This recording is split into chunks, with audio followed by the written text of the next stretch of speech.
Buenos días a todos y todas. Les damos la bienvenida a la sesión plenaria Ciencia y Tecnología para la gestión integrada del riesgo de desastres y la adaptación al cambio climático. Esto es en el marco de la 8ª Plataforma Regional para la Reducción del Riesgo de Desastres en las Américas y el Caribe. Como saben, en la plataforma regional se promueve la accesibilidad universal. Por eso, las principales sesiones de este evento, como esta, que está a unos minutos de comenzar, cuentan con interpretación en lengua de señas internacional y subtitulación en tiempo real. Además, es una sesión que se desarrolla en la modalidad híbrida, es decir que, además de quienes nos acompañan presencialmente, casi 800 personas, hay muchas personas que están participando virtualmente a través de la herramienta Hopin. A esas personas que están conectadas de manera online, y a quien saludamos también. Sí, les damos la bienvenida también y muy buenos días. Les recordamos que el equipo de Catapult estará a disposición durante todo el evento para resolver cualquier inconveniente técnico que se les presente. Se pueden contactar con el equipo a través de la pestaña Personas. Allí los identifican fácilmente porque figura Catapult Production junto a su nombre. Así que cualquier inconveniente técnico lo pueden solucionar por esa vía. Esta sesión es organizada por la Oficina de las Naciones Unidas para la Reducción del Riesgo de Desastres, Oficina Regional para las Américas y el Caribe y por el Grupo Asesor Regional de Ciencia y Tecnología. Va a moderar la sesión plenaria que se inicia en minutos el doctor David Christopher Smith. David tiene más de 30 años de experiencia laboral postdoctoral en el mundo académico, la sociedad civil, el sector privado y las Naciones Unidas, centrada en el desarrollo sostenible, la conservación de la biodiversidad, el cambio climático y la reducción del riesgo de desastres. Actualmente dirige el Centro de Gestión Medioambiental y coordina el Instituto de Desarrollo Sostenible de la Universidad de las Indias Occidentales. Fue miembro del Grupo Independiente de Científicos que elaboró el Informe Global de Desarrollo Sostenible 2019 y es el presidente caribeño de la Red de Soluciones para el Desarrollo Sostenible. Además, integra el Comité Asesor Científico Político del Instituto Interamericano para la Investigación del Cambio Global y es editor asociado del Journal Environmental Policy and Law. Su trabajo se centra en la reducción del riesgo de desastres relacionados con el clima y los efectos del clima en el desarrollo sostenible y el bienestar humano. Adelante, David. Gracias. Bienvenidos a todos. I am David Smith, but hablé español del restaurante solamente. Por lo que vamos a continuar en español o en cualquier otro idioma que hablen los oradores. Estamos aquí para hablar hoy y en los siguientes días sobre la comprensión de que cómo la ciencia nos puede ayudar con los desastres. Esto es muy importante para nuestra región. Muchos de nosotros recordamos historias de la escuela de cómo se destruyeron capitales, ciudades debido a terremotos, a incendios o huracanes. Y más recientemente hemos comprendido cómo las vidas humanas pueden destruirse por las pandemias. Esto significa que debemos enfrentar estos eventos, puesto que afectan el desarrollo sustentable y afectan el bienestar humano y nos impiden lograr los objetivos sustentables. El desperdicio, la desigualdad, la pérdida de biodiversidad y el cambio climático son 4 temas fundamentales que evitan que logremos esos temas. Pero sí sabemos que la ciencia nos puede ayudar a lograr esas barreras. Pero la ciencia en sí misma sola no va a ayudar. Las personas en los laboratorios hacían su trabajo científico y no entendíamos lo que hacían porque no entendíamos su idioma. Pero ahora es fundamental que esta ciencia se entienda y se comunique a las personas de forma de que las personas la comprendan.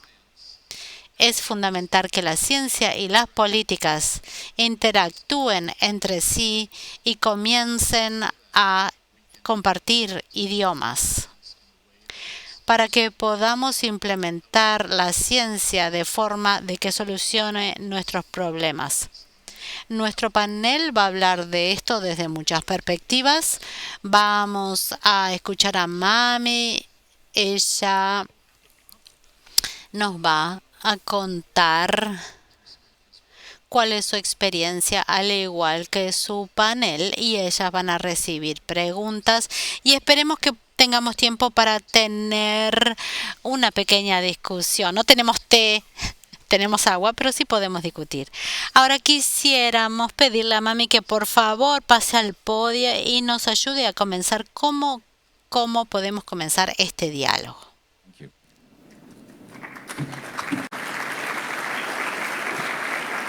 Muchas gracias, David. Señora vicepresidente de Uruguay, distinguidas panelistas. Somos todas mujeres, ¿verdad? Hablando del tema de ciencia y tecnología. Qué maravilla. Y es un gran placer para mí abrir este espacio y compartir algunas reflexiones sobre la importancia de la ciencia y la tecnología para una acción eficaz en la reducción de riesgos de desastres y también la adaptación al cambio climático. Estamos en un momento crítico a nivel global, regional, nacional, en donde tenemos que redoblar esfuerzos para avanzar en estas agendas. Y la tarea de gestionar los riesgos de desastres depende del conocimiento científico y del desarrollo técnico basado en evidencia sólida.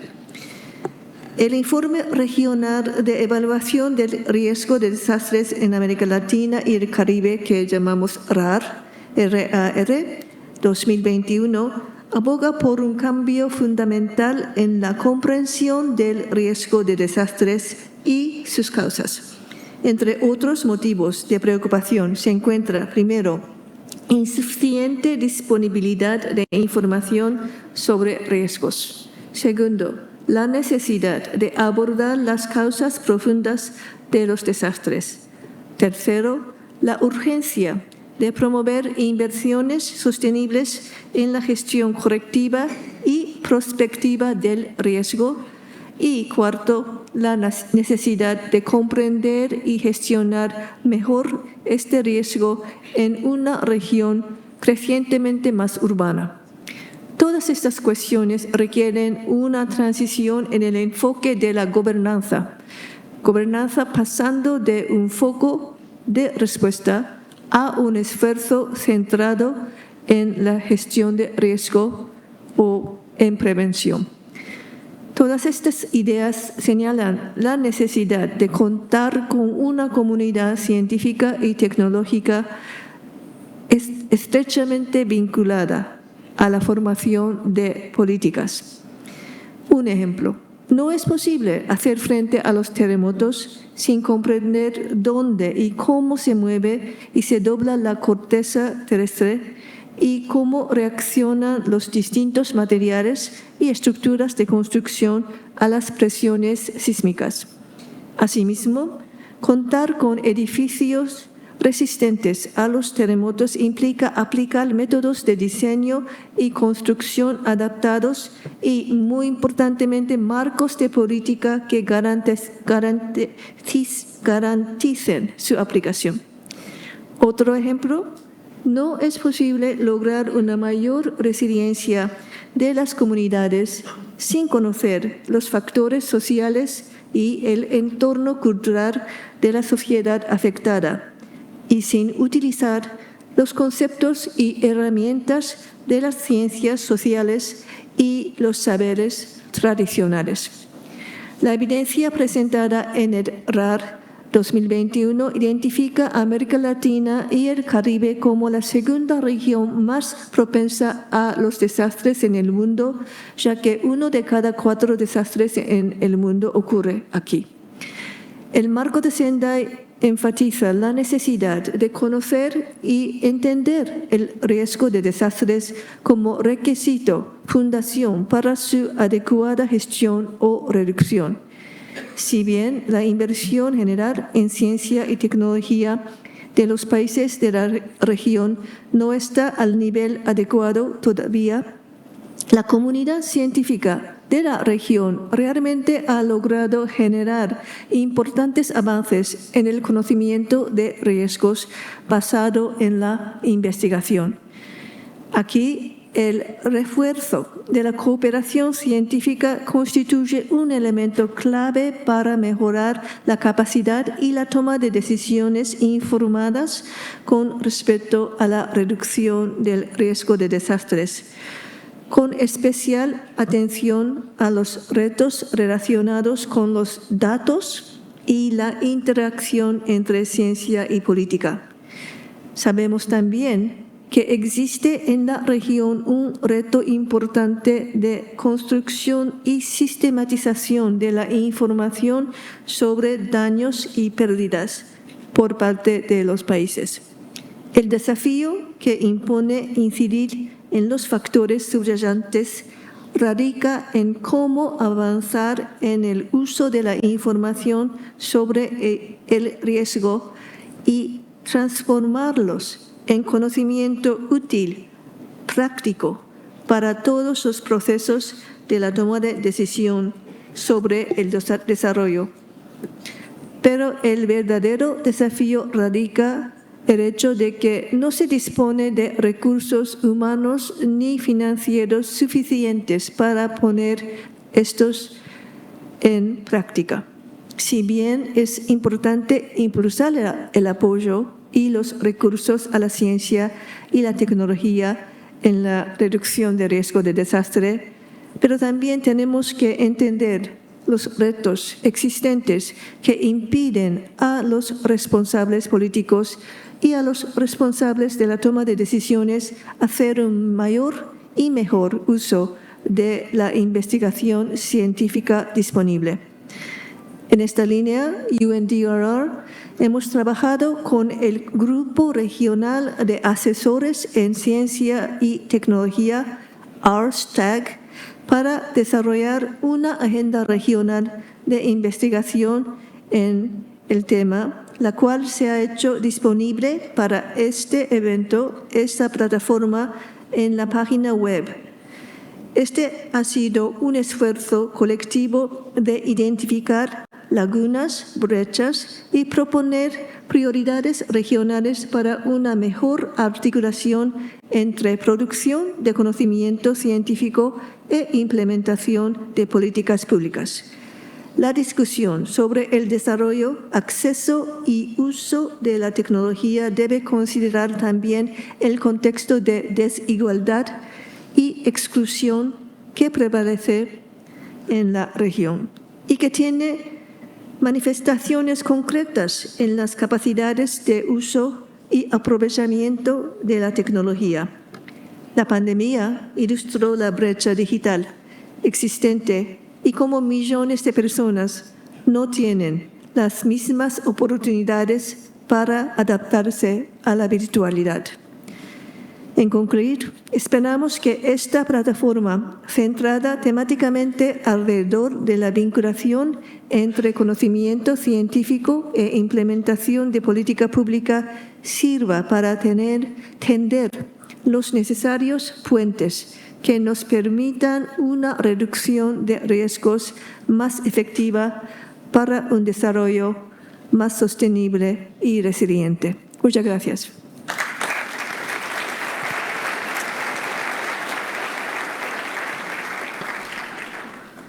Muchas gracias, Mami Mrs. Tori. Quisiera darle la bienvenida a su excelencia Beatriz Argimón. Le damos la bienvenida al panel. Es un honor tenerla con nosotros. Quisiéramos escuchar sus reflexiones sobre este tema. Por favor, utilice el micrófono o el podio como lo considere necesario. Muchas gracias.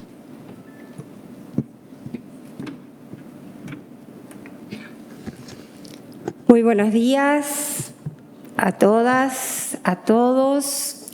Si me permiten, quiero empezar por darle las bienvenidas, especialmente a quienes nos visitan de lugares bien lejanos y que hoy tenemos el privilegio de tenerlos aquí en Uruguay, un país que realmente les gusta efectivamente poder recibirlos en un entorno, además, como es el caso de Punta del Este, que es sin lugar a dudas una de nuestras maravillas.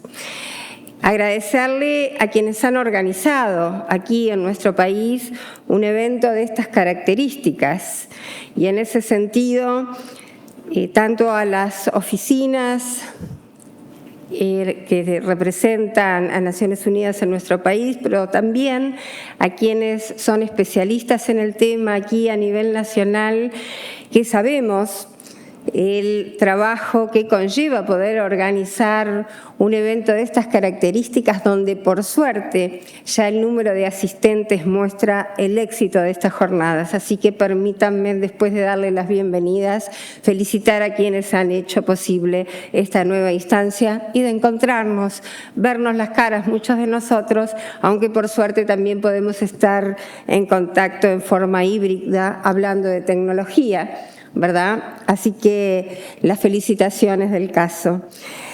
Obviamente aquí hay especialistas en un tema que cada vez más nos motiva a la reflexión, nos motiva al compromiso a muchísimos de nosotros, y ni que hablar a quienes hoy están aquí.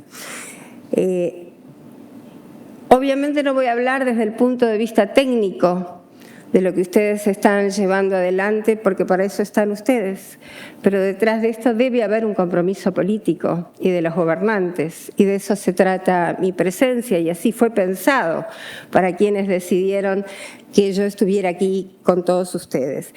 Y la verdad me gusta contarles que en el armado del tema estuvimos interactuando con mi equipo, constituido por gente muy joven, y es realmente significativo ver que el trabajo que especialmente todos ustedes han hecho ha llevado fundamentalmente también a la concientización de las nuevas generaciones, donde este tema, sin lugar a dudas, es una de sus prioridades.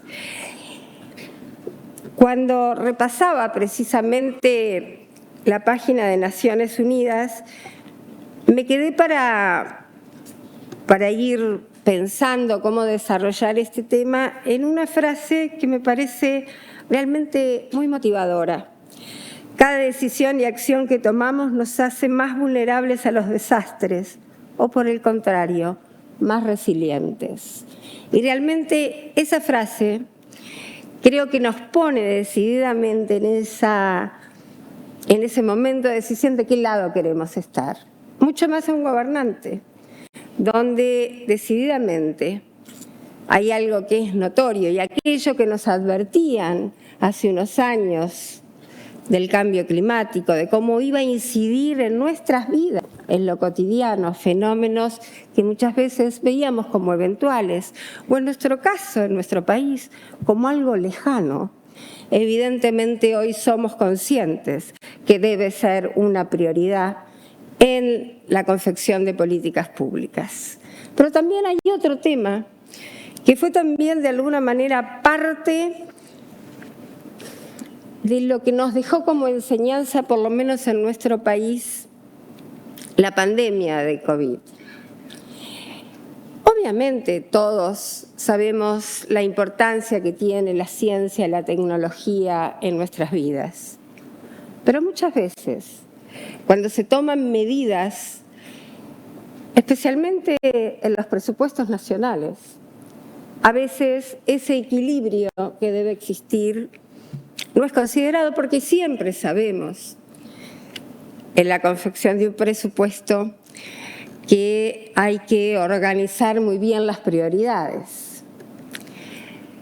Cuando en Uruguay debimos enfrentar a los pocos días de instalados el gobierno nacional, recién ingresábamos al gobierno, empiezan los primeros casos de COVID, una de las primeras medidas que se tomaron fue precisamente, por supuesto, hacer un grupo de especialistas, técnicos de varias disciplinas científicas que a través de una comisión que se denominó GACH, porque precisamente tenía una multiplicidad de disciplinas que tenían que ver con cómo enfrentar desde la matemática hasta las disciplinas de salud todo el tema de esta pandemia, significó una decisión política muy importante que hizo reflexionar al conjunto del sistema político en los momentos difíciles la importancia de actuar en conjunto y de escuchar precisamente lo que iba a ser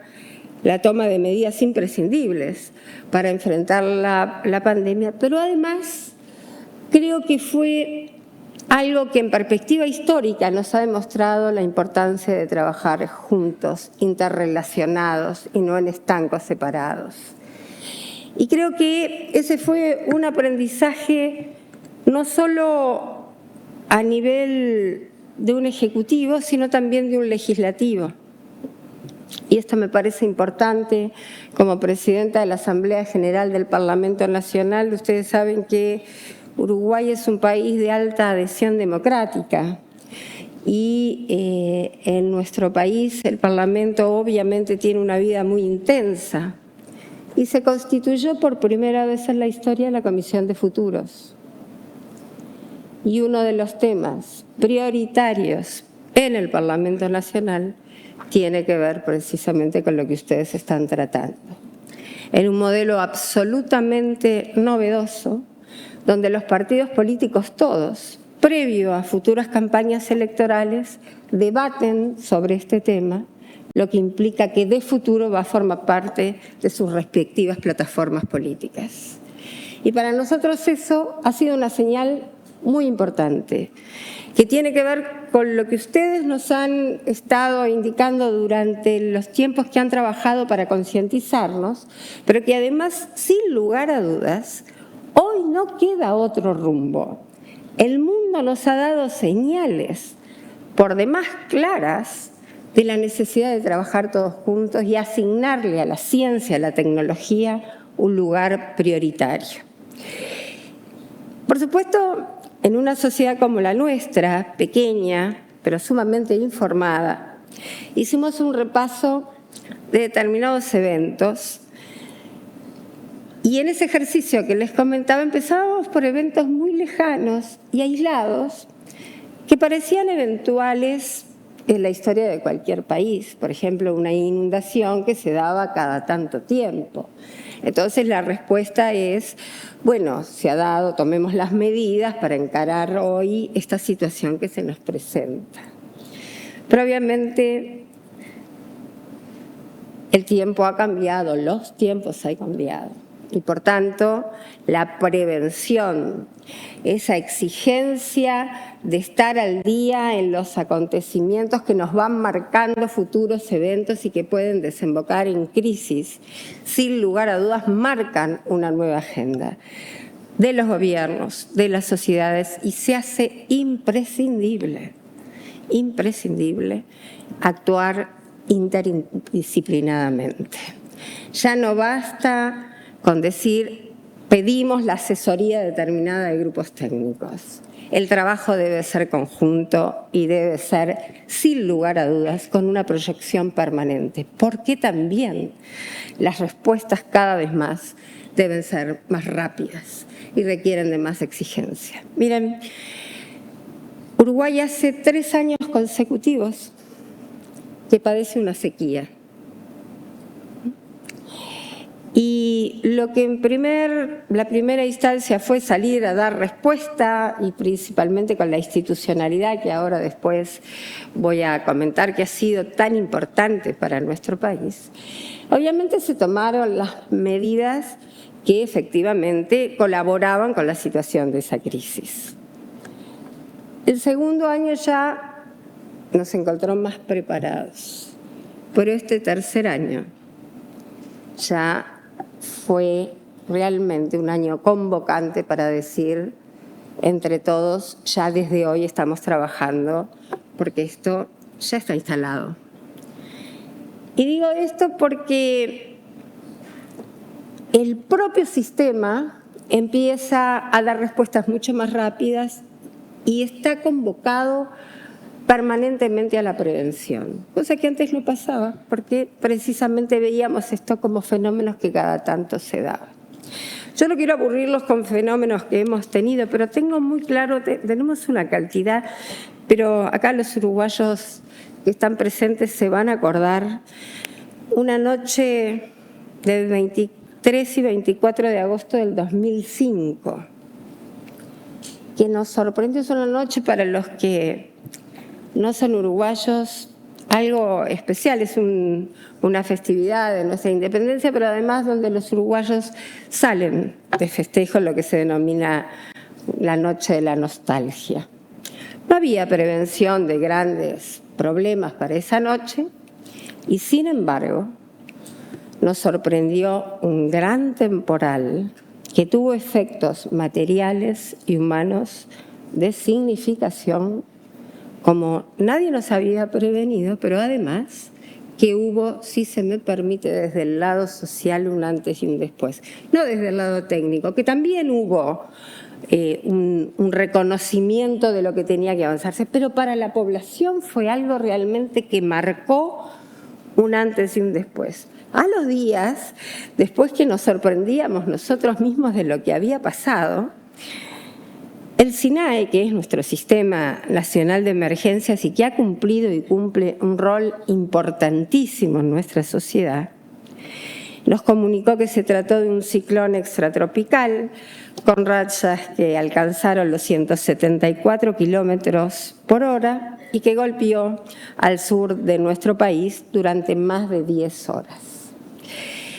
Y así empezaron a aparecer fenómenos cada vez, como pasa en el mundo, que nos iban no a los científicos ni a quienes están acostumbrados al tema, a la población, en un mundo globalizado donde la información obviamente está mucho más al alcance del ciudadano, a ver que era indispensable el tener una institucionalidad específica que colaborara con las decisiones políticas, que vuelvo a decir, no pueden ser en lo inmediato, que siempre va a tener que haber soluciones de inmediato, pero que tiene que estar precisamente enmarcados en la prevención. Y yo estoy viendo que, ustedes disculpen, como buena política me pongo a hablar y me olvido que tiene que haber un orden en el tiempo que me asignan. En nuestro país, y quiero terminar con la institucionalidad, el organismo rector de las políticas de prevención de desastres es el SINAE, Sistema Nacional de Emergencias, a quien le asignamos una importancia realmente de relevancia. Cuenta en su línea de acción con una política nacional, gestión integral del riesgo de emergencias y desastres en Uruguay, un plan del 2019 al 2030. Y precisamente, y voy al principio de aquella frase, lo enmarca hacia un desarrollo resiliente basado en una cultura preventiva. Por eso decía, aquella frase que me llamó tanto la atención al principio y de la cual yo formo parte, es precisamente el eje en la normativa que crea nuestro SINAE. Nuestro país cuenta con un marco normativo que impulsó una ley nacional, la 18.621, que creó este sistema, pero la ley del SINAE, junto con un vasto número de convenciones y tratados internacionales, nos pone sin lugar a dudas en la ratificación de todo aquello que como país entendemos es indispensable que nos dé un marco normativo para movernos y estar precisamente siguiendo permanentemente con la ratificación parlamentaria todo aquello que el mundo nos muestra que es indispensable tener como herramienta de trabajo y fortaleza de nuestras políticas públicas. Esta ley establece también un marco de responsabilidades para la gestión de riesgo de desastres, abordando los aspectos de prevención, mitigación, atención, preparación, respuesta, rehabilitación y recuperación en situaciones de emergencia y desastres para los niveles nacional y departamental de gobierno. En el documento se alude a los ejes estratégicos y medidas de la política. Y termino diciendo, la política nacional se organiza a partir de 7 ejes estratégicos, los que a su vez se componen de una serie de medidas que ustedes pueden tener en nuestra legislación detallados. ¿De qué forma entonces, para cerrar, nos preparamos para estas situaciones? Bueno, tenemos muchos instrumentos y muchas medidas. Este gobierno ha creado, por primera vez tenemos un Ministerio de Ambiente, un ministerio que trabaja sistemáticamente en coordinación con las otras carteras, previendo precisamente la importancia de juntos seguir adelante tomando medidas de prevención. Y lo otro, algo que, si me permiten, hace mucho tiempo que entiendo forma parte de esa construcción ciudadana.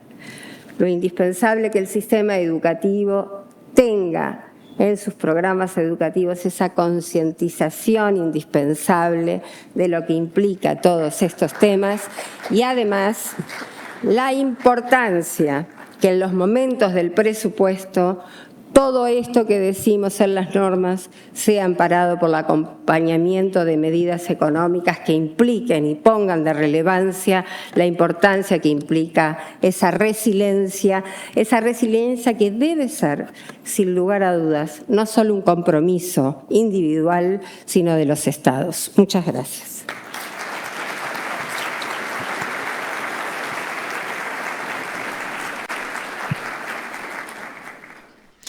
Muchas gracias y gracias por su ejemplo, por los ejemplos de cómo Uruguay gestionó el COVID. Cuando tomemos las preguntas le voy a preguntar. Yo creo que usted habló de que mientras estaba teniendo lugar el COVID también tuvieron una sequía. Sería interesante ver cómo gestionaron esos dos riesgos a la vez. Nuestro siguiente panelista es Mona Lima. Ella es la consejera principal para el gobierno de Canadá y ella va a hablar desde su perspectiva como doctora y profesora de cardiología molecular. Y usted tiene la palabra. Gracias. Excelencia, colegas. It is a pleasure to be here in this country, especialmente sabiendo que en Montreal hay 20 centímetros de nieve. Muchas gracias a UNDRR por invitarme a estar aquí y muchas gracias, Dr. Smith, por su participación. La ciencia y la tecnología juegan un rol fundamental en la integración de la gestión de riesgo a distintos niveles, a nivel de preparación, de respuesta y de recuperación. Y esto también tiene que ver con la resiliencia y esto tiene que ver con el marco. Y estoy de acuerdo con usted, Dr. Smith, en el sentido de que las políticas también son un área que debemos analizar. Entonces, hablemos de la preparación a los desastres. Esto requiere riesgo, esto requiere sistemas robustos, sistemas de alerta temprana que sean bien comunicados. La ciencia y la tecnología, por supuesto, son fundamentales, incluyendo el monitoreo, la utilización de sistemas geoespaciales, modificar los impactos al cambio climático y cambiar estos impactos. Funciona como cascada en los ejercicios de la emergencia y la respuesta a la emergencia para asegurarnos que la evidencia técnica esté actualizada. Cuando hablamos de mitigación, de integración de las costas y de resiliencia, por supuesto son temas que tienen que ver con la reducción de desastres y que tienen que ver con la reducción a nivel de naturaleza. Les voy a dar un ejemplo de Canadá. La ciudad de Vancouver, que es una ciudad costera, ha invertido en la gestión del agua de lluvia y de las inundaciones. Esta infraestructura incluye espacios verdes y también incluye la gestión de aguas pluviales en los espacios para reducir las inundaciones y para reducir la resiliencia de los países al cambio climático. Esto también tiene que ver con los co-beneficios para reducir los impactos también en la codiversidad. Canadá se comprometió a plantar 2.000 millones de árboles y de conservar la tierra de Canadá fundamentalmente a partir del 2030. Esto necesita una ciencia rigurosa, necesita la planificación adecuada, porque si planificamos lo que es correcto en el momento correcto, no vamos a tener problemas. En términos de la calidad del agua, también podemos decir que hemos gestionado los problemas que tienen que ver con las olas de calor y vemos cómo los temas del cambio climático tienen efecto en la salud, en el clima. Y es por eso que la ciencia debe participar desde el principio para anticipar los efectos que tienen que ver con las estrategias de mitigación y las respuestas para los sectores afectados. Les voy a dar algunos ejemplos del COVID. En la respuesta del COVID vemos cómo afectaron distintos niveles a nivel de epidemiología y a nivel de salud mental y física. Al brindar asesoramiento a nuestros gobiernos, consulté a más de 200 expertos en áreas de matemáticas, ciencias ambientales, educación y psicología, y aplaudo a que este gobierno de entrada puso en consideración y a trabajar un panel de expertos. Quisiera mencionar el valor de tener ciencias comportamentales en esta etapa temprana de la pandemia. Tengo unos problemas con la tecnología. Los ejemplos que quería mostrarles al comienzo, cuando hablábamos del virus, tuvimos este científico social que desde el principio anticipó los problemas psicosociales, incluyendo los impactos en las mujeres, en los niños y en las comunidades vulnerables. De hecho, predijo muchas de las consecuencias, por ejemplo, la consecuencia en lo que tiene que ver con la violencia sobre mujeres y niños en comunidades vulnerables. Y también asesoró sobre estrategias de mitigación para que los canadienses sean parte de la solución. Y esta es una lección del cambio climático. Tenemos que lograr que las personas sean parte de la solución. Este panel multidisciplinario fue fundamental en gestionar la pandemia y en la gestión de los desastres. Además del asesoramiento de la ciencia, necesitamos sistemas de modelos de datos que pueden venir de distintos niveles, pueden venir del gobierno, de la academia, de los científicos, y para eso necesitamos mecanismos para utilizar estos datos, y esto debe ser una parte integral de nuestra resiliencia. Y así como los países confían en las fuerzas militares y humanitarias, la fuerza científica y humanitaria dentro y fuera de los países también puede utilizarse para actuar en forma efectiva como búsqueda técnica, Como ejemplo se puede mencionar a los investigadores ambientales que pueden trabajar en temas de inundaciones, donde se han inundado los caños o las vías, las hidrovías, o cómo pueden ayudar a predecir distintos elementos, incluidos cómo el virus va a afectar las diferentes comunidades. También las comunidades científicas pueden llevar a cabo pruebas científicas o pruebas contra COVID, pueden administrar vacunas o cómo todos pueden trabajar juntos. Finalmente, la ciencia y la tecnología tienen un rol fundamental en lo que tiene que ver con la recuperación de las comunidades. Hay que colocar nueva infraestructura en las comunidades. Hay que utilizar, por ejemplo, en los casos de inundaciones, un mapeo de inundaciones para reubicar a las comunidades en zonas no inundables. Esto significa que nuestra infraestructura actual depende demasiado de los combustibles fósiles.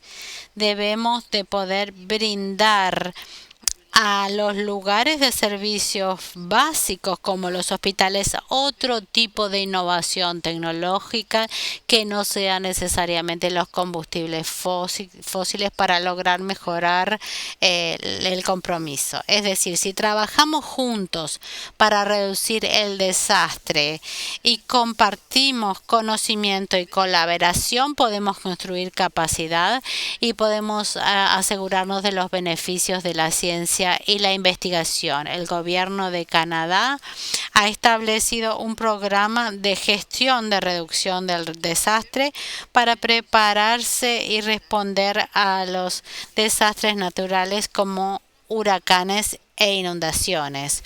El programa es un ejemplo de que se puede trabajar juntos para compartir conocimiento y gestionar el desastre a la adaptación al cambio climático. Entonces, a nivel de investigación académica y de investigación de gobierno, ambos elementos son importantes. Para concluir, quiero decir que el marco de gestión de reducción de desastres tiene que funcionar tanto por gobiernos como por investigadores, como por los habitantes de las tierras indígenas que tienen mucha experiencia en sus tierras. Sin duda que todavía hay desafíos, pero debemos incluir a la ciencia y a los científicos para utilizar la evidencia que ellos presentan en materia de tecnología para lograr cero desastres naturales. Gracias. Muchas gracias, doctora Nima. Nuevamente escuchamos la mención de la existencia de equipos de científicos y equipos de expertos trabajando juntos y esperamos poder trabajar más en ese enfoque. Ahora vamos a escuchar la información de Lorena Terrazas, que va a hablar de la comprensión del conocimiento indígena y tenemos un experto que nos va a hablar sobre eso y le doy la palabra a Lorena. Muy buenos días a todos. Primero, es un honor estar acá con todo este panel de mujeres representantes, ¿no?, en política, en ciencia, en organismos internacionales. Entonces, creo que es muy importante lo que está ocurriendo hoy en esta plataforma regional y desde la mirada, ¿no?, dar este aporte y esta contribución. Pero antes de entrar al punto, quiero comentarles una pequeña historia. Yo el día de ayer pedí un mensaje y cuando uno pide un mensaje siempre hay una respuesta. Entonces en la mañana apareció un pequeño saltamonte en mi pierna y yo le digo, ¿qué mensaje me estás trayendo? ¿Qué mensaje tengo que dar yo a ese público y a esa población que está escuchando todas estas contribuciones? Y prácticamente yo dije, no, es un saltamontes, entonces está saltando y quiere decir algo. Necesitamos un salto en la tecnología, pero acompañado. Es decir, América Latina creo que necesita, y las comunidades necesitan ya dar más saltos tecnológicos, pero abrazando el conocimiento tradicional que mencionaban, porque se necesita un diálogo. No podemos estar solos, no podemos estar actuando solos, academia, gobierno, empresas, sino necesitamos una alianza para poder dar estos saltos de la brecha tecnológica que estamos viviendo y asimismo escucharnos más entre los sectores y aprender de que estos conocimientos sean reconocidos y elevados a características, como bien decía la representante, respecto a que la ciencia tiene evidencia, estudian, sacan informes, hay datos, pero esa información tal vez a veces no llega a dialogar con las decisiones a veces políticas o no llega a reflejarse en esos presupuestos públicos que mencionaba la vicepresidenta y por mucho más de lejos las comunidades no llegan a recibir la información. Entonces, y tampoco retribuyen con la información con la que se vive. Y por ejemplo, esto de los insectos que les comento se llaman o se han llamado en la ciencia como los bioindicadores. Es lo que te anuncia las lluvias, la sequía. Entonces, cuando los abuelos decían, no, hay un calendario agrícola, hay momentos de siembra, momentos de cosecha, hay tiempos de la fruta, pero todo eso ya está afectado. No se puede hablar en este momento de un calendario agrícola porque el cambio climático lo que está haciendo es cambiarte toda la visión. Y cuando hablábamos con muchas mujeres, por ejemplo, en la Amazonía, en otras comunidades, decíamos, ellas me decían, ¿qué es el cambio climático? ¿Qué es esto de los riesgos? Me decía, porque uno no lo entiende con esas palabras. Solo sé que hace más calor o que hay mucha humedad o que hay más insectos que antes. Ya no es la misma vida que se tenía antes. Y evidentemente eso hace que estemos también en esa necesidad, quiero recalcar, de ese diálogo, de esa interacción. Pero ahora bien, quiero resaltar también que hay muchísimas mujeres, jóvenes, que están yendo a las universidades a aprender de esta otra ciencia occidental, que es muy importante porque nos está dando esta base para comunicarnos el día de hoy. Pero creo asimismo que no hay que perder esa esencia cultural y esas raíces que todos tenemos. Y América Latina es muy rico en culturas ancestrales. Buscar soluciones locales en adaptación al cambio climático, vinculada a los riesgos y desastres, no es sencillo, pero creo que se pueden dar iniciativas muy positivas. Nosotros hemos participado en varios proyectos, uno de ellos, por ejemplo, hablaba de repensar y cómo es la mujer, ¿no? Siempre piensa en amplio. Y decían, a ver, hay una inundación, inmediatamente ¿qué pasa? Se frega el arroz, no hay comida. Y la seguridad alimentaria está en peligro con el riesgo del desastre y con el cambio climático. Entonces tienes todo un abanico de problemas y una de las señoras decía, podemos pensar en buscar un arroz que es más resistente al agua. ¿Cómo vinculamos todas esas cosas? Y también reconocemos la importancia de esta plataforma de ciencia y tecnología, que eso a mí me quedó muy pensando y repensando, porque vemos la ciencia y la tecnología muy lejos de nosotros, no la estamos tomando, no estamos construyendo desde los espacios académicos muchas veces y menos desde los espacios que nos gustaría interactuar. Entonces, creo que ahí se abre otra brecha, pero con la posibilidad de avanzar, por ejemplo, decía a becas, a maestrías, a estudios especializados donde los jóvenes puedan interactuar y desde las comunidades dar sus aportes y retornar para retribuir ese conocimiento y mejorar, obviamente, porque tal vez la verdad no es única, tal vez las vivencias son absolutamente individuales, entonces creo que es importante vincularse ahora que se abre esta oportunidad. Me mencionaban que hay todo un estudio o todo un grupo de asesores científicos. Sería interesante vincular a personas de comunidades que puedan dar un aporte fehaciente, concreto, y que estas experiencias se puedan seguir replicando y que entendamos que los riesgos y desastres obviamente nos ponen en una situación de vulnerabilidades, pero también nos ponen en escenarios donde el ser humano tiene que buscar sus respuestas y a raíz de las necesidades seguimos creciendo y seguimos pensando que integrarnos a una sociedad globalizada también tiene sus ventajas, pero no perdamos de vista esas esencias que todos tenemos. Y creo, vuelvo a decir, América Latina es demasiado rico en su cultura, en sus idiomas, en sus formas de ver la vida. No todos vemos la vida tal vez de las mismas formas, entonces hay que respetarlo. Cuando hablaban de las tecnologías, hay que tomar tecnologías de los países más adelantados, por así decirlo. También hay que repetir las tecnologías. Antes nosotros podemos. Por otro lado, también hay que reconocer que hoy en día las comunidades tienen mucho más liderazgo, interactúan mucho más, pero aún así esas vulnerabilidades se van a reflejar, como decía, en la educación, en el acceso a la oportunidad y tal vez también en que muchos gobiernos locales no están viendo la importancia de estos temas.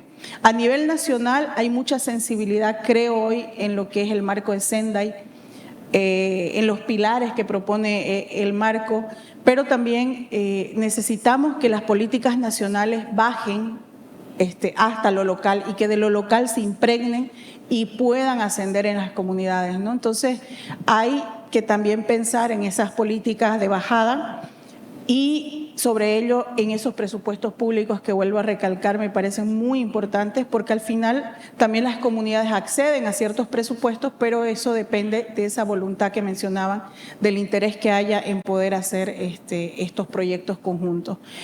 Por otro lado también es muy interesante que se estén retomando con fuerza ya estos diálogos científicos políticos porque esto nos ayuda a vernos en el mapa y algo que me llamó mucho la atención es el tema también de datos. Yo quería darles algunos datos, pero no encontré datos, no sé cuántas mujeres, por ejemplo, hay en la ciencia, no sé cuántas mujeres indígenas hay en la ciencia o trabajando en temas científicos. Entonces decía, uno de los retos es empezar a investigar y construir esos datos porque tenemos que saber la brecha de género también dónde está. Y con eso, algo que dialogábamos con la red de mujeres también es cómo se construyen políticas específicas como planes de género, por ejemplo, y eso lo pongo también en mesa para que están participando acá. Como mujeres decimos, ¿no? Ya las vulnerabilidades están, pero ¿qué hacemos? ¿Qué respuestas específicas hay para ello? Entonces, hay muchos temas de los cuales podemos conversar, pero necesitamos esa sensibilidad que se tiene que tener ante la pertinencia cultural de las comunidades. Por eso es que el día de hoy estoy, otra vez digo, muy contenta de estar acá para poder compartir estos mensajes, pero también así estoy muy interesada en recibir y escuchar porque he visto muchas experiencias que se van a presentar.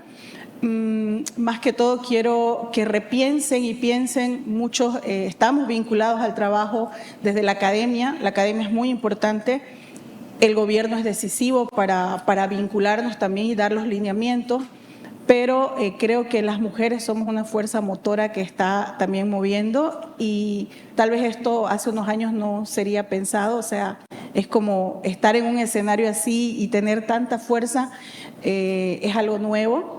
Así que los invito también a incluir a más comunidades y a más mujeres en sus diálogos, en sus debates, en sus países, porque esto es como un empuje de las cosas que se van a ir dando dentro de los países. Por último, tal vez solo recalcar, creo que cada uno hace un esfuerzo día con día en sus espacios laborales, en su familia. Lo que decían de los niños, por ejemplo, o la participación de los jóvenes. Yo tuve ese gran privilegio de estar en Japón, en Sendai precisamente. Conocí Japón y dije, wow, yo nunca me imaginé llegar ahí. Conviví con compañeras japonesas en el colegio. Estaba en un colegio de una provincia y me tocó convivir con las chicas. Entonces tenía un poquito de esa cultura, pero llegando allá, creo que el primer ministro de Japón dijo, hay que hablar de alerta temprana de sistemas, de alerta temprana con tecnología, y eso se me quedó hasta el día de hoy, desde el 2015 lo recuerdo. Pero yo le decía, o sea, escuchaba y pensaba en mi cabeza, nosotros no tenemos buena cobertura telefónica. Si ocurre un sismo o algo, tal vez no nos vamos a enterar porque ya ocurrió, ¿no? Y no nos va a llegar al celular, porque él hablaba de un sistema de tecnologías. Entonces, claro, yo decía ahí, la tecnología tiene que estar de nuestro lado y no ser nuestro enemigo, sino más bien ese motor que nos ayude a convivir de mejor forma. Entonces, pero sí creo que esas enseñanzas y esos sistemas tienen que ser adaptados totalmente, ¿no? Y luego de eso también en Japón escuché sobre el tema de los niños, de cómo los preparan para los riesgos, cómo los preparan y cómo desde niños saben qué tienen que hacer. Nosotros, muchos no sabemos. Mis abuelos vivieron 2 inundaciones. Mi mamá no sabía nadar porque le daba mucho miedo el agua por esa inundación. Nosotros tal vez no aprendimos a tener esa resiliencia y tenemos que aprender ahora y enseñar a esas otras generaciones a cómo defenderse. Muchos no sabemos primeros auxilios o estamos aprendiendo. Entonces, todas esas cositas que uno dice son básicas, pero no se sabe. Yo aprendí a hacer simulacros de incendio en Naciones Unidas. Entonces, ¿qué vamos a hacer si nos pasa algo en América Latina? No estamos todavía al 100% preparados. Aprendí igual mucho de Chile y rescato esas cosas. Y eso cuando hablamos en las comunidades se vuelve muy importante. Muchísimas gracias.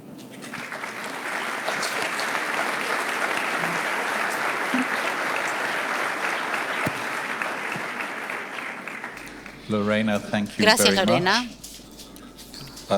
Lorena es la presidenta y coordinadora de una ONG y comenzó hablando de la importancia del monitoreo de la biodiversidad, porque hemos hablado mucho de los ecosistemas y los servicios que utilizamos con ellos, porque habitualmente lo que sucede es que hablamos de ecosistemas específicos o recursos específicos y eso sucede tarde. Muchas gracias por recordarnos. El tema sería asegurarnos de que las prioridades estén reflejadas en los presupuestos y que utilicemos esas propiedades. Ahora vamos a escuchar a Andrea. Andrea es la directora de ECO para África subsahariana, América Latina y Egipto. Diría que es casi todo el mundo. Entonces, Andrea, por favor, ¿podrías contarnos cuál es tu perspectiva? Muchas gracias. Es un honor para mí estar hablando aquí y realmente es un honor haber escuchado a los otros participantes y quisiera agradecerle a Naciones Unidas y al gobierno de Uruguay por organizar esta conferencia que es muy impresionante. Quisiera tratar el tema desde el punto de vista humanitario de protección civil y también quisiera referirme a las actividades relacionadas o realizadas por la Comunidad Europea y otras agencias como la Agencia Europea para el Espacio, la Agencia de Satélites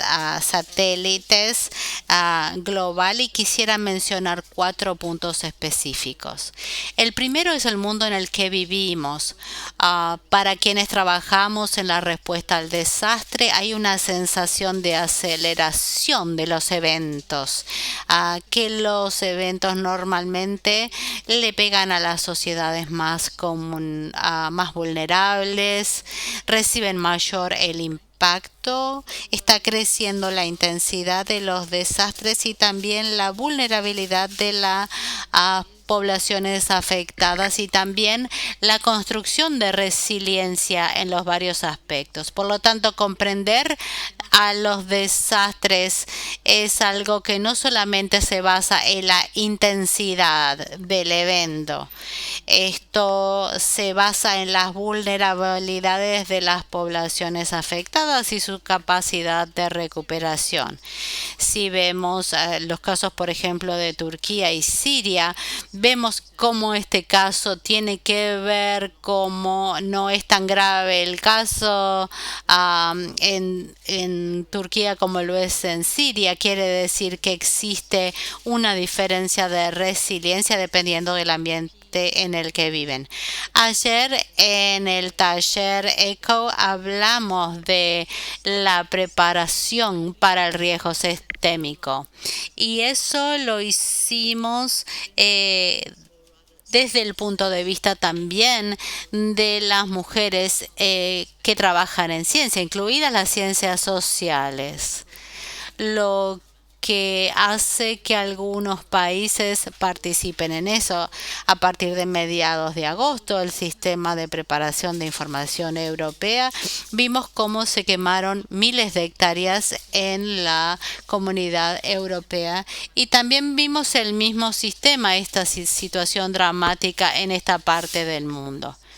Esto indica que la sucesión entre el niño y la niña va a llevar a situaciones de sequía y situaciones de inundaciones y hay varios factores importantes, incluyendo el conflicto.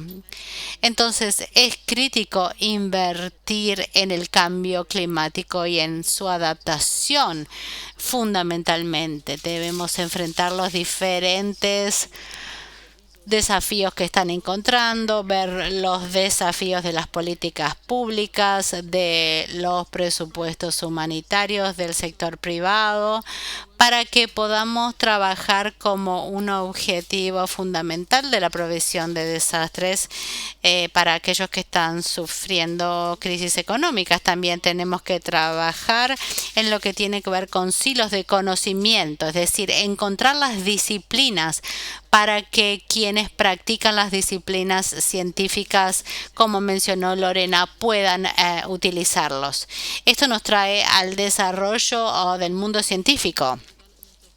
En la comunidad europea, la relevancia de esta acción a nivel de los departamentos creadores de políticas tienen que poder desarrollar las necesidades prácticas prioritarias para que exista una cooperación cercana entre las políticas y el mundo científico. Es decir, no es solamente por casualidad, es por diseño que se construyen las respuestas y la coordinación de respuestas necesarias para poder lidiar con los desastres. Y la Unión Europea está incentivando la búsqueda tecnológica, la investigación y el desarrollo a través de programas como los que tenemos en Europa, que son programas de investigación que han durado años y que han brindado la innovación para la seguridad y que tienen que ver con el centro de conocimiento. Si volvemos al programa Copérnico, que es un programa que ya mencionamos en los últimos 2 días, los satélites del programa de Copérnico tienen cámaras y radares y brindan información en tiempo real y también para evitar los posibles peligros. Eso y puede impactar las poblaciones y las pérdidas económicas. Brindamos también una información general a Chile, a Guatemala, Honduras, Nicaragua sobre la información del sistema antes de que comenzara el huracán y también a Haití luego del huracán Matthew. También pudimos brindar información a través del sistema de satélites. El sistema de gestión de Copérnico no es solamente una gestión satelital, también brinda información de la Tierra en sí misma, brinda información en el terreno con respecto a la información a nivel global, información gratuita a nivel de los países e inclusive pronósticos que tienen que ver con sequías, con inundaciones, para poder lograr una respuesta inmediata y lograr una mejor recuperación a largo plazo. También se puede utilizar la inteligencia artificial, que tiene la posibilidad de prevenir o de prepararnos y de perfeccionar esta preparación. El tercer tema tiene que ver, que también esto lo mencionó Lorena, que es la situación en el terreno. Mi tercera observación es cómo la preparación para el desastre logra que las poblaciones participan. Como ustedes saben, ECHO está participando en un programa de ADN en nuestro departamento humanitario. Hemos trabajado durante 25 años a partir del huracán Mitchell y hemos invertidos a $321 millones en estos programas para lograr la resiliencia en una región que está crecientemente expuesta a situaciones de desastres, a vulnerabilidades que son, ya sea que sean endógenos o exógenos a la región o a nivel global. Esta inversión ha tenido una prioridad para unir a las autoridades locales con las comunidades de alguna manera, y voy a mostrarles algunos ejemplos. También hemos desarrollado la importancia de que la Comunidad Europea participe en la advertencia, brindando información a través de innovación científica, información a autoridades locales que puedan salvar vidas. Ayer yo tuve información sobre cómo prepararnos para las erupciones volcánicas o para los terremotos, cómo podemos prepararnos mejor. Ese elemento solamente asegura que al existir esta información en español no exista la barrera lingüística. Pero además de mejorar la tecnología, debemos poder mapear mejor las vulnerabilidades para las distintas amenazas. Y esto tiene que ver con los sistemas de protección social que están siendo desarrollados en los países en los que se desarrolla. Estos países, por ejemplo, han instado a los gobiernos del Caribe a que se los brinden a las personas que más lo necesitan, lo cual ha hecho posible crear sistemas de protección social en anticipación a que se desate un determinado desastre en las sociedades afectadas. Esto es algo que hace 15 años no hubiéramos podido hacer. También hay diferencia en la infraestructura y a los diferentes sistemas de infraestructura. Quisiera saludar a todos los países en la región que van a adoptar o que han adoptado el programa de iniciativa de escuelas y hospitales seguros. Estas historias de éxito han sido articuladas entre las comunidades, la sociedad civil, las sociedades científicas, desde el nivel local al nivel regional. Y mi cuarto punto y conclusión sería cómo estamos trayendo los recursos científicos más cerca de la población en América Latina y el Caribe. En los últimos años, el financiamiento a la cooperación estuvo relacionado a los recursos científicos a las áreas de desastre. Y quisiera mencionar dos ejemplos. El primero es la iniciativa para crear un centro Copérnico en América Latina que sea complementado por el Instituto Copérnico en Santiago de Chile. Esto crearía una posibilidad de mejorar las bases de datos, de obtener datos adicionales, de lograr tener gestión de desastres en la región, también programas que se puedan hacer entre gobiernos, entre países, que puede tener sus desafíos, pero que ciertamente va a brindar un elemento de cooperación entre las personas y las sociedades para que éstas puedan trabajar con las sociedades científicas. Y otro ejemplo que vamos a discutir en los talleres tiene que ver con el programa de vida silvestre en América Latina. Y uno de los componentes tiene que ver en América Latina y el Caribe se fundó en el 2021 y es un centro de investigación que se creó entre la Fundación Amazonas y la FAO, que tiene que ver con la gestión al apoyo de la prevención de desastres. Y llego a mi conclusión. La conclusión es que el compromiso de Europa con respecto a América Latina, Europa está participando más, está apoyando más a nivel de respuesta humanitaria, y nuestra inversión durante varios años está siendo complementada por un apoyo científico en nuestro sistema. Es decir, estamos trayendo más formas de cooperación al cambio climático. También la relación y la asociación entre Europa y América Latina ha generado una agenda de cooperación para los años venideros. Y esto depende de que Europa y América Latina puedan tomar parte en esta agenda y pueden lograr realizar el rol de cooperación que tienen ambas partes. En mi comisión, cuando yo visité, en mi comisión que visitó Colombia el año pasado, normalmente pudimos analizar las herramientas científicas y las comisiones de asesoramiento que se necesitan. Muchas gracias.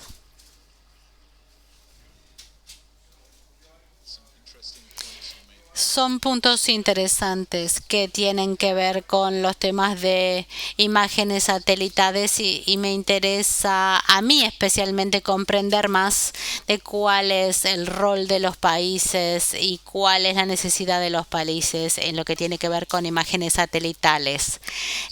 Tengo, por supuesto, muchas preguntas. No vamos a tener tiempo de ver todas las preguntas, por lo que sospecho que al final de esta presentación van a venir de la audiencia y le van a hacer preguntas directamente. Pero mientras tanto, en el tema de compartir información, es algo que tenemos que hacer más. Ciertamente debemos compartir más información. Quisiera utilizar mis privilegios como moderador para dirigir mi pregunta a la vicepresidenta. Y esto tiene que ver con, usted mencionó el COVID como un problema fundamental, también mencionó la sequía que está viviendo su país y quisiera saber si, como ustedes tienen estos comités de científicos, ¿también comparten información con los países vecinos? ¿También tienen información de ellos? ¿Cómo comparten la información con los países vecinos? ¿Podría explicarnos un poco más?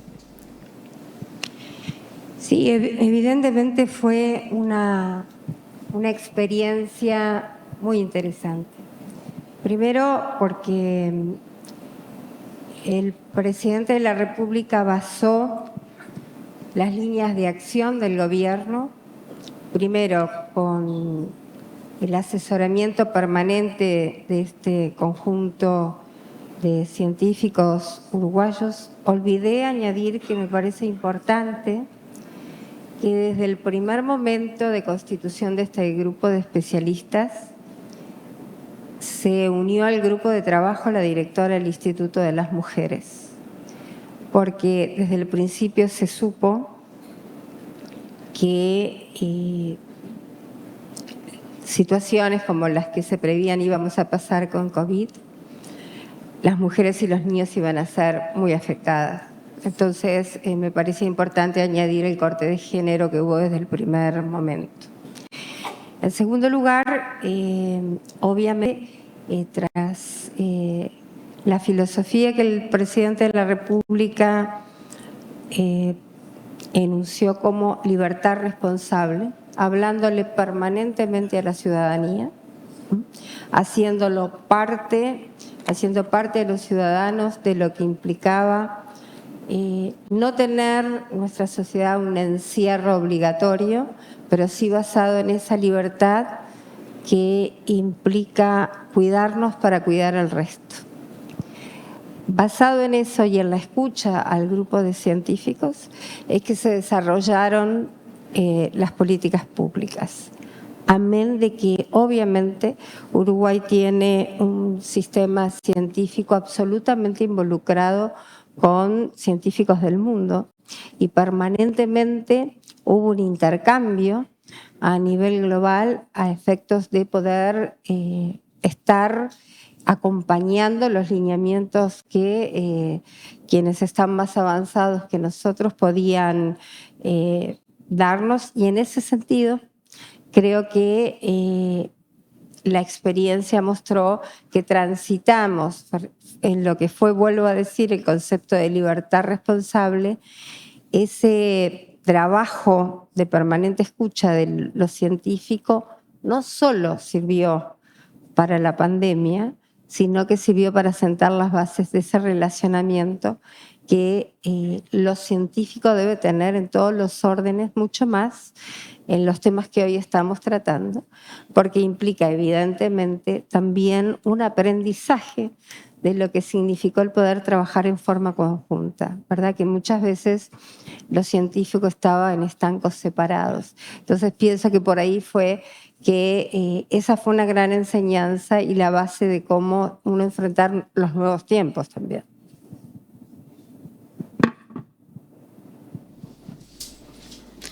Muchas gracias. Pienso que es importante asegurarnos de que podamos lograr que los científicos trabajen bien con los generadores de políticas. Esto significa comprender cuál es el problema, qué problema hay que solucionar. Y a veces los científicos no son buenos al comunicar mensajes relacionados con las políticas, pero a veces quienes crean las políticas tampoco son buenos en explicar los problemas desde un punto de vista científico. Es decir, tenemos solamente unos pocos minutos, por lo tanto quisiera pedirle a los panelistas que digan dos cosas solamente, dos oraciones, en términos de cuáles piensan ustedes que son las cosas más importantes que este grupo debe considerar durante los próximos 2 días. Vamos a comenzar con usted y después seguimos con ustedes. Otra vez, 2 cosas que ustedes piensen son importantes considerar en los próximos días. En primer lugar, yo hablaría de la propuesta que le di al comienzo de la charla, ¿no? A lo mejor fue la elección de idioma que hizo que el micrófono no funcionara. No, la primera cosa que os pediría es que pensarais un poco en la propuesta que hice en términos de poner la preparación a desastres en la agenda de la Unión Europea con América Latina y el Caribe. Y la segunda cosa que quería decir, complementando la sesión de hoy, es que no basta el contacto entre científicos y políticos y actores que desarrollan la política pública, el contacto con los que están en primera línea, los que están haciendo programas, están luchando contra los fuegos forestales, las comunidades que están ahí sufriendo la situación, ese contacto también tiene que existir y tiene que existir de forma directa, no solamente pasado por una interpretación a través de los políticos. Yo creo que así seremos mucho más eficaces. Thank you. 2 cosas. Políticas diferenciales para las comunidades y plan de género. Thank you. Mona. Bueno, quisiera decir que debemos permanecer humildes. Aunque no pensemos que la ciencia nos va a ayudar, la ciencia debe estar sobre la mesa. Ese sería mi primer tema. El segundo sería que un desastre no es un momento para comenzar a desarrollar las relaciones y la confianza. Eso debe hacerse antes. Gracias. Madam Vice President. Bueno, la primera cosa como propuesta es la necesidad de no dejar de lado la concientización permanente a través de la educación y del contacto permanente con el ciudadano. Me parece que estas cosas, si no hay involucramiento social, difícilmente puedan tener el impacto que uno quiere.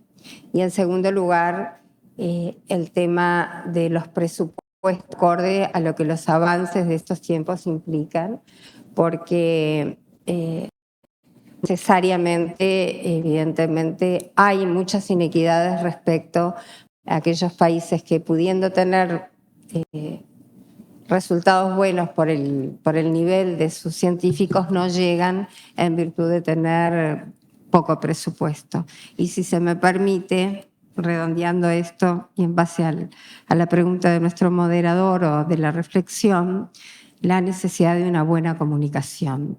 Muchas veces la comunicación falla y en ese sentido me parece que el tema de la comunicación entre los operadores y los científicos debe también estar orientado a que los ciudadanos debemos tener comunicación de manera que podamos alcanzar realmente lo efectivamente nos quieren decir. Thank you. So, from where the Vice President ended, risk communication. Terminó la vicepresidenta y nos indicó cómo podemos hacerlo mejor en momentos en los que hay desinformación, en los momentos en los que hay información falsa. ¿Cómo podemos impactar a los medios o a los periodistas para lograr que las mujeres participen en la ciencia, en los medios y en la tecnología? Debemos lograr soluciones basadas en la evidencia y también debemos de pensar en el elemento de incertidumbre. Hay mucha incertidumbre en el mundo en el que vivimos. ¿Y qué significa eso para los científicos y para los documentos? Muchas gracias. Muchas gracias.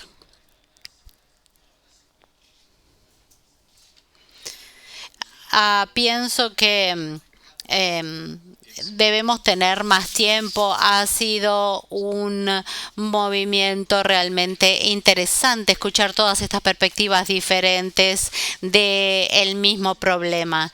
Y escuché teorías interesantes y buenos ejemplos de cómo trabajar en forma multidisciplinaria a través de grupos multidisciplinarios puede lograr una diferencia y cómo podemos gestionar estas situaciones en las cuales si hay un desastre aún así se puede gestionar el desastre. Yo aprecio la idea de que hemos mencionado esto y que varias personas lo mencionaron y que esto indica que bueno, tenemos el plan, sabemos qué hacer, pero luego olvidamos qué es lo que tenemos que hacer o olvidamos implementar los planes. Lo único que quisiera decir en el último minuto y medio es, en mi rol de moderador, es recordarnos a todos que en América Latina y el Caribe tenemos riesgos sistémicos, tenemos muchos riesgos, tenemos volcanes, ciclones, tropicales y extratropicales. Es realmente disparatado. Tenemos volcanes que nos pueden afectar a diario. Entonces recordemos que los problemas que trajo la pandemia, nosotros debemos actuar como custodios de la diversidad biológica del planeta. Y esa diversidad nos ayuda a mantener el clima. Y debemos cuidar eso y asegurarnos de que el cambio climático no empeore.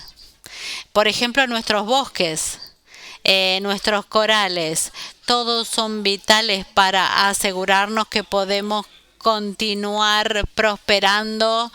Y no va a ser fácil, pero si escuchamos sus opiniones, escuchamos las acciones que están tomando, los problemas que están presentando y cómo podemos simplificarlos. Y espero que todos puedan hacerles preguntas y utilizar los ejemplos que nos ha dado para seguir adelante. Muchas gracias.